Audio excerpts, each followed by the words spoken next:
Today's topic is going to be regarding the Iranian protests surrounding the death of Mahsa Amini. So, to give a little background on what the protests are about and what is currently going on for listeners that haven't been following, there are protests going on worldwide, starting in Iran and now taking place in the US, UK, and various other countries surrounding the death of 22-year-old Kurdish woman Mahsa Amini. So, let's talk a little bit about who Mahsa Amini is. I'm not going to say was because really her spirit lives on, even though her body does not. And Mahsa Amini was a 22-year-old Kurdish woman who was visiting Tehran.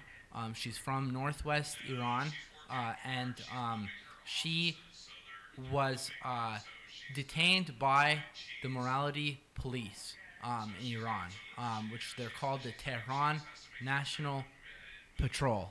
And essentially, what happened is that they detained her, and Mahsa, was wearing the hijab, but she was wearing it skewed, had a little bit of hair showing, and the morality police basically thought that that violated the hijab law, so they, detained her, did not tell anybody about it, ended up beating her up, and before you know it, now she's dead.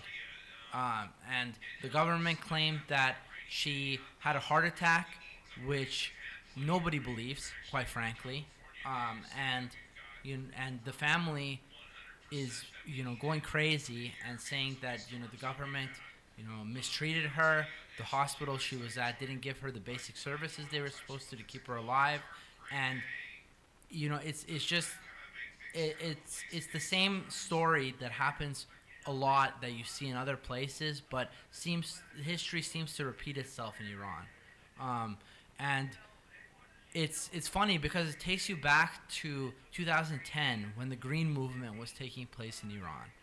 And the Green Movement, for those that don't recall, was surrounding the presidential election at the time of Mahmoud Amini, Ahmadinejad.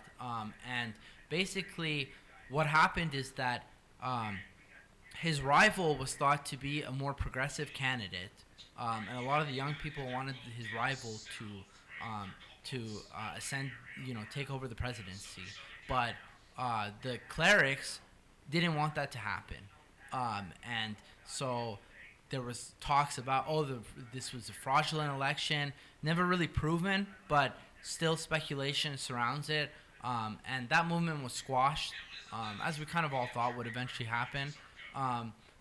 So now it comes to this movement, right? And we're kind of wondering, so what's the difference between this current movement and that movement that ended in 2010?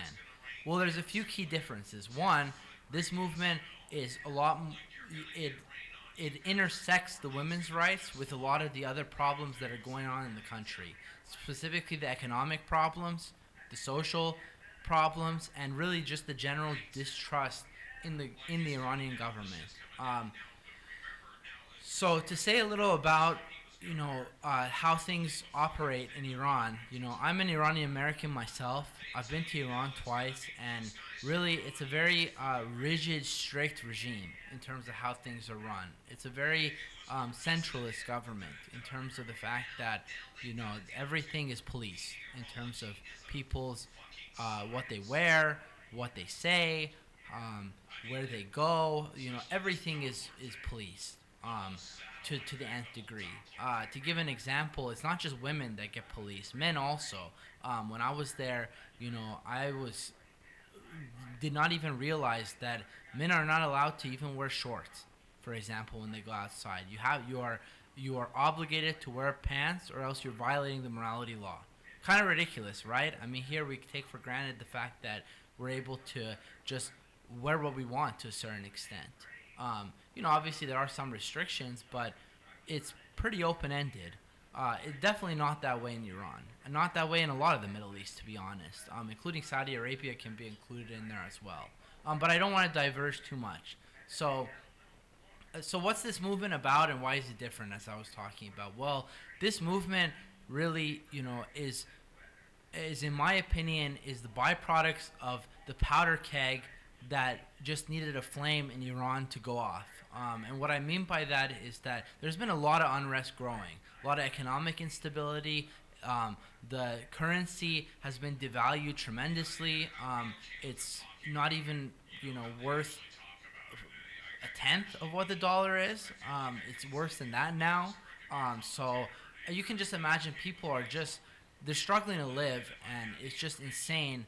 And the government hasn't really done much to fix the situation. To be honest, if anything, from my eyes, they've worsened it.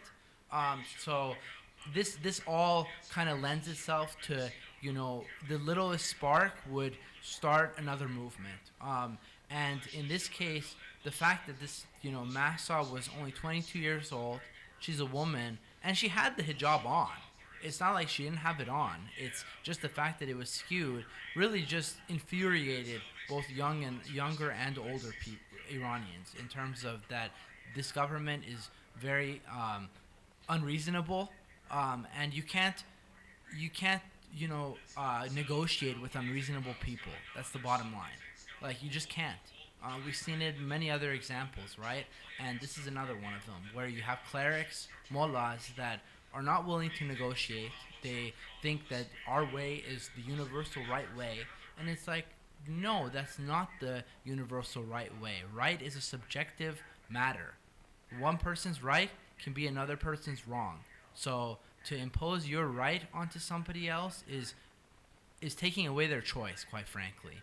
And in my eyes, at least, that's not okay, to be taking away somebody's choice. And really, that's where this movement starts, is why do we not have choices? Why do we not have rights that the Western world has? This is what the Iranian people are saying. Why is it that even a regime such as China, women have more rights than we have? Like, what is going on here? So, to give a little background on Iran, before this current regime took over in the late 70s to 80s, Iran was pretty prosperous, actually. It had a great relationship with the West. The Shah and before him, his father ruled over Iran, and they actually had banned completely the hijab at one point. The father of the Shah, in terms of that, it was ironic because the police would actually beat up people that wore the hijab and wore things. Fast forward now 40 years later, and it's the complete opposite. People are getting beaten up for not wearing, covering themselves. So it's a complete shift in, cultural norms, right? And I mean, that's not unique to just Iran. I mean, we've seen it in other countries too, including the United States. But it's just like, how long is this going to last now, this specific regime and the way they do things? Lasted for a while, but everything comes to an end. And you can kind of start to see the writing on the wall, I think, in terms of that, this, the protests have been going on for a while now. I think it's running on more than 6 weeks, if not close to, soon going to be close to 7 weeks. And I expect it to go way longer than that. So to say a little about what the slogan of this protest is saying, for those that don't know Farsi, which I assume is majority of listeners, so the slogan is Zan, Zendegi, Azadi. In Farsi, what these three words represent is, number one, Zan is for woman. So specifically talking about the women, Iranian women, that have been oppressed for so long. Zendegi means life. It means basically, the essence of life essence. So that what that's referring to really is, the joy for life, the need for, for having a good life, like, the want, the desires, like, it sort of corresponds to like what we call the American dream, in a sense, and that's really what a lot of the Iranians, especially the younger ones, they long for. They long for that, that life that, that some of the Western countries have, that European countries enjoy, where they don't need to be under such strict, harsh, draconian laws. Um, the third is azadi, and azadi means freedom. It means, at its purest form, it means, the freedom to be able to be happy, to be able to have choice, to be able to just, you know, live live in a full manner. And the fact that, and I want to give credit to the poster for this image too, of course. This is from Tony Lucy's store. Please, I'll be posting the link later to this image, to this poster. Please do, consider supporting them by buying this poster. And this really does represent. You can see the Iranian flag at the top, and you can see the three words, and the colors are also quite representative too, because you could see that they're in the colors of the Iranian flag. And I find it very poignant that they chose to put Azadi in red, because really what that's representing to me is the blood that's been shed on the streets, in terms of not only the women but kids, adults in general, that have had to shed their blood for what we consider just basic human rights. It's a really sad situation. Is definitely not getting enough press, in my opinion, especially in the Western media.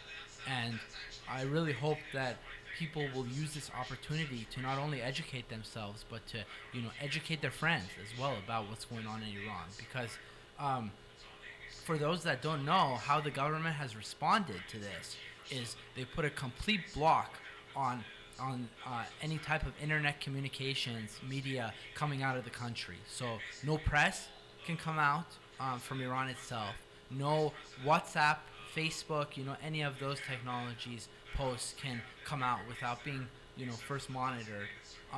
So there's really no way for the Iranian people to communicate with the rest of the world at this point. It sort of reminds us, if you think about it, of how Japan operated before World War II. I think I have my timeline right with that in terms of the the isolationist policy, and it's just crazy that it's come to this now for a country like Iran, that the people are such a proud, boisterous group of people that really just want basic human rights. So yeah, I just wanted to cover this because I think that it's really the time is right now to be covering this topic. I want to talk a little more about the reason I think that Mahsa specifically was chosen as the sort of poster woman for this movement. I have three theories on it, to be honest. I think number one, I think the fact that she's a woman plays a huge role in it, because women in general have been oppressed for far too long in Iran. Ever since the Shah got overthrown, with help from the U.S., might I add, it's just been hell for women, quite frankly. There's the hijab laws have been enforced to the nth degree. Women are constantly getting ridiculed by both the clerics and by others. They're not given the fair treatment in terms of having access to any type of positions. Even education-wise, women are, in my opinion at least, not given the same opportunities as men. And I specifically refer to the fact that majority of the engineering students and science students coming out of Iran are men. That's not a coincidence to me. The fact that it's mostly men and not a lot of women come from those programs, specifically abroad, to the study abroad programs. So that's really part of it, is the fact that I think she's a woman, and she's a young woman that really didn't do anything wrong when you think about it. She was living her life, yeah, she had her headscarf a little skewed. Okay, big deal. Like, we make mistakes. Like, why couldn't she have just been given a fine? Why did she have to get beat up for it? It's just draconian policies that shouldn't exist in this time and age, to be honest. way behind the times, Iran. Way behind the times, Islamic regime. Get with the times, quite frankly. Um, and then second, I think, is what I was kind of talking about before, which is that it just took a little spark to get things going. And this was sort of like the icing on the cake concept, right? Like the cake in this case was before this all the you know the the economic unrest that's going on in the country already and people suffering, and then this is just the icing in terms of wow, really, morality police, you're gonna beat up an innocent woman over a policy that quite frankly shouldn't exist, and even if it does exist, you can levy a much more lenient punishment, but no, they want to make an example, so people get scared, and instead people are just infuriated. They're not only not scared, they're infuriated, and they're like, we might as well put our lives on the line if we're gonna live a miserable life anyways. And I can kind of sympathize with that in terms of if I can imagine if I was going through that, that I can barely put bread on the table, and I have a family to care for, and the economic situation is just getting worse and worse, and nothing's really being done about it, and the clerics are just getting richer too, like the Ayatollah, for example, just getting richer, more, not suffering like the people are, then I'd be infuriated as well and be like, what kind of life is this? What did I do to deserve this? Like I didn't choose to be born in Iran. Like it just so happened I was, and gotta make the best of it. So yeah, that's two of them. I just almost went off stream. The third one is really, I think, the fact that the third one's a little more out there, to be honest. But I think it really comes down to the fact that people in Iran see what the West has, and and they realize that why wouldn't we want to reach for these things? Why wouldn't we want to reach for something like a Bill of Rights? Why wouldn't we want to reach for like how Europeans have in terms of more universal health care? Why wouldn't we want to have the like how Americans have, where individuality is so respected, to the point that there's freedom of speech, freedom of press, right to bear arms. All these things are things that the Iranian people are like, why can we not have these things too? And really it comes down to this oppressive Islamic regime that thinks so much that they're holier than everybody else. And that is also, to me, subjective. It's like, how do you make the claim that you're holier than everybody else when you're beating up women, for example? Like, how is that holy? Where is the holiness in that? Please point it out to me, quite frankly. Next comes down to also some of the anti-West propaganda that goes on still to this day in the country. It's like, how do you justify that either when the West is doing so much better than you, both economically and socially? When you look at it, they're doing better in terms of policies. So obviously I get why they're doing it, because they want to control the sheep concept, but it's like, the young people are not dumb. They can see the writing on the wall. They can see that what the government is trying to do, and they're like, fool me once, shame on you. Fool me twice, shame on me. Fool me 3 times. No, it's not gonna happen. And that's what you're seeing now. It's on the fool me 3 times part, where they're like, no, you're not gonna fool us 3 times.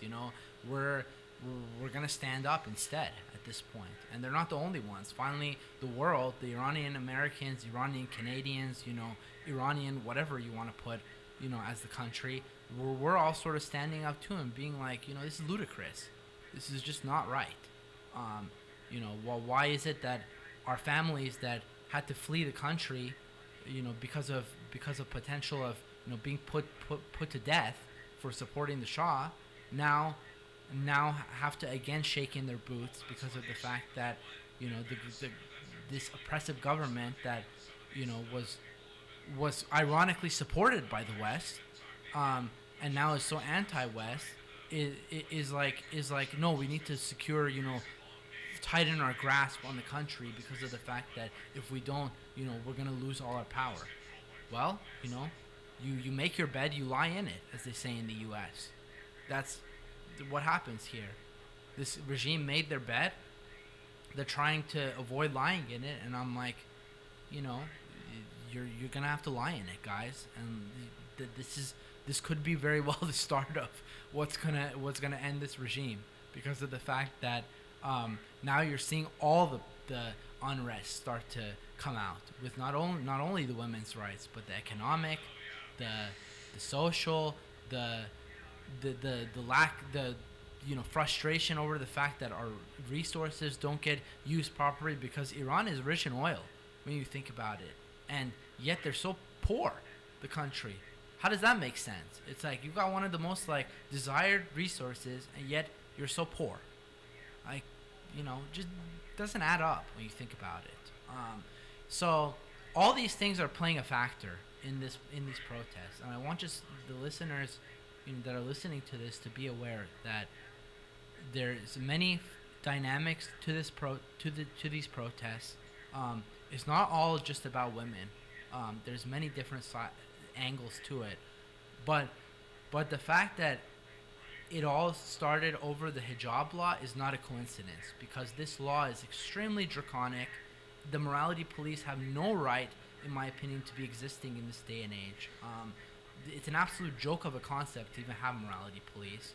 I mean, morality is a subjective manner. One person's morals can violate another person's morals, and it's like, how do you decide whose is the superior one, or is there a superior one, and can we'll get into an ethics argument then, right? And so it's just crazy for me that there's even still to this day in in Iran a morality police. It's like phooey. That's just baloney to say. You could use another choice word, but that's what I'm gonna stick with. It's just baloney. It's absolute garbage. And to the people that support that concept, what I have to say to them is, please take a basic, course on human rights, on morality, on ethics, on logic, and believe me, you'll come to realize that it's absolute baloney to have any type of morality police that goes around thinking that, we need to enforce these laws and beat people up over it because of the fact that, it's violating God's will, or however they want to claim it. I'm like, no, it's just going against what you think. It's not violating anybody's will, any God's will. Like, who wrote that down that says that's God's will, right? Like, do we want to get into that now in terms of message from the prophet and stuff? It's like, come on, like don't try to fool young educated people now with outdated religious propaganda. It doesn't really work, and we're seeing that now. And it'll be interesting to find out in the next few months and few years, especially for Iran. I think the next 5 years are going to be the critical tipping point for Iran to see if they're going to go more conservative, or if the country is going to go more towards a more liberal Western movement. Shift is the word for it. So yeah, it'll be really interesting to see what happens. I'm very intrigued. I'll definitely be following, of course, as a Iranian American person living in the U.S. And I really hope some of you also pay attention, and please do let me know what you think about this in the comments of this video. I'd be really interested to find out how folks, if they know people that have been affected by these protests, if they've been around the protests, if they know a different aspect of it that maybe I don't know about. I'd be really interested to hear the takes on this, because I think it's really relevant right now. And last but not least, please be sure to like and subscribe. If you haven't already subscribed to our channel, please do so. The icon's gonna be below the video, and uh, I look forward to talking with all of you soon. Having another powwow, another episode, and we'll be back very soon. Hope you enjoyed this really special episode. Take care, listeners, and talk to you soon. Peace out from your host, Amir. Bye.